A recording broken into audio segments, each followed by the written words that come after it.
আসসালামু আলাইকুম ওয়া রাহমাতুল্লাহি ওয়া বারাকাতুহু। আমি মালদ্বীপ জামাল। আজকে দুঃখের সাথে কিছু কথা বলবো আপনাদের মাঝে মালদ্বীপের বিষয় নিয়ে। মালদ্বীপ অসংখ্য প্রবাসী ভাইরা বর্তমানে বড় কঠিন বিপদমুখী।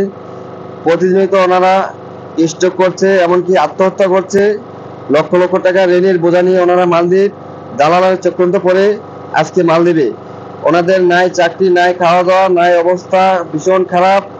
ওনাদের ফ্যামিলিগুলো বড় প্রতিদিনিত প্রতি মাসেতেও কিস্তির লোন নানান ইত্যাদি ঋণের বোঝা ওনাদের বাড়িতে গিয়ে এই যে কিস্তিওয়ালারা গিয়া বিল জমায়। আমি এই ওনাদের পক্ষ বলি, ওনাদের দুঃখের সাথে ওনাদের সাপোর্ট নিয়ে ওনাদের দুঃখের কথাগুলো শেয়ার করবো আপনাদের মাঝে। বাংলাদেশ থেকে কোন জেলা থেকে দেখছেন অবশ্যই কমেন্ট করে জানাবেন। মালদ্বীপ কোন প্রান্ত থেকে দেখছেন অবশ্যই জানাবেন। আমি চাই বাংলাদেশের হাইকমিশনের দৃষ্টি আকর্ষণ করে আগামী দিনে হয়তো আবার লোকজন ধরবে বাংলাদেশের পুলিশ প্রশাসন, ইমিগ্রেশন পুলিশ। আমি চাই যতটা লোক ধরা হবে, যতটা লোক যে দালালের মাধ্যমে এসেছে, সেই দালালগুলা মালদ্বীপ থেকে ধরতে হবে। কারণ দেশের অর্থনীতি নষ্ট করে মালদ্বীপে এসেছে 2 টাকা কামানোর জন্য, স্বপ্ন আশাগুলো বাস্তবতা পূর্ণ করার জন্য। এর পরিবর্তন যদি দেশের অর্থ বেড়ে যায়, ফ্যামিলি স্বজন আত্মীয় স্বজন যদি ধ্বংসের মুখে চলে যায়, আত্মহত্যা করে বলে, সেই বিচার সেই দালালদেরকে অবশ্যই দিতে হবে। আমি বাংলাদেশের হাইকমিশন দৃষ্টি আকর্ষণ করি সকল প্রবাসীর মাঝে থেকে এই আমার আবেদন অবশ্যই এটা রাখতে হবে।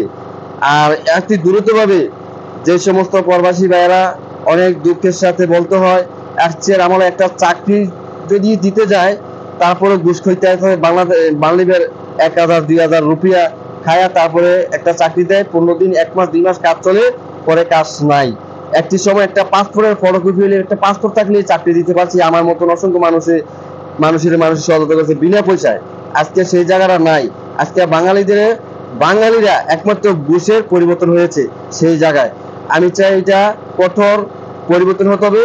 বাংলাদেশের হাইকমিশনের দৃষ্টি আকর্ষণ করে বলছি, দালাল যারা চক্রান্ত করে এই যে আজকে মানুষকে এই যে ফাঁসি দিয়ে মরতেছে, মালদ্বীপের বিভিন্ন প্রান্তে ক্ষতিগ্রস্ত হইতেছে, ওনাদেরকে আইনে আওতাতে আনার জন্য।